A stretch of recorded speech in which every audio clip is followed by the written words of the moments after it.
self-image is shattered. And so you have an entire generation that's growing up with lower self-esteem than previous generations. The other problem, to compound it, is we're growing up in a Facebook, Instagram world. In other words, we're good at putting filters on things. We're good at showing people that life is amazing even though I'm depressed, right? And so everybody sounds tough, and everybody sounds like they got it all figured out. And the reality is there's very little toughness, and most people don't have it figured out. And so when the more senior people say, well, what should we do? They sound like, this is what you gotta do. And they have no clue, right? So you have an entire generation growing up with lower self-esteem than previous generations, right?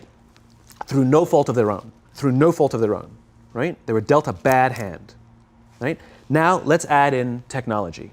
We know that engagement with social media and our cell phones releases a chemical called dopamine. That's why when you get a text, it feels good, right? So, we've all had it where you're feeling a little bit down or feeling a bit lonely, and so you send out 10 texts to 10 friends, hi, hi, hi, hi, hi, because it feels good when you get a response, right? Right? It's why we count the likes. It's why we go back 10 times to see if my Instagram is growing slower, did I do something wrong? Do they not like me anymore, right? The trauma for young kids to be unfriended, right? Because we know when you get a hit of dopamine, which feels good. It's why we like it. It's why we keep going back to it. Dopamine is the exact same chemical that makes us feel good when we smoke, when we drink, and when we gamble. In other words, it's highly, highly addictive.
Disconnect from the need to be heard and defined.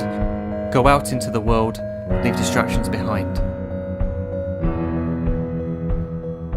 Look up from your phone, shut down that display. Stop watching this video, live life the real way.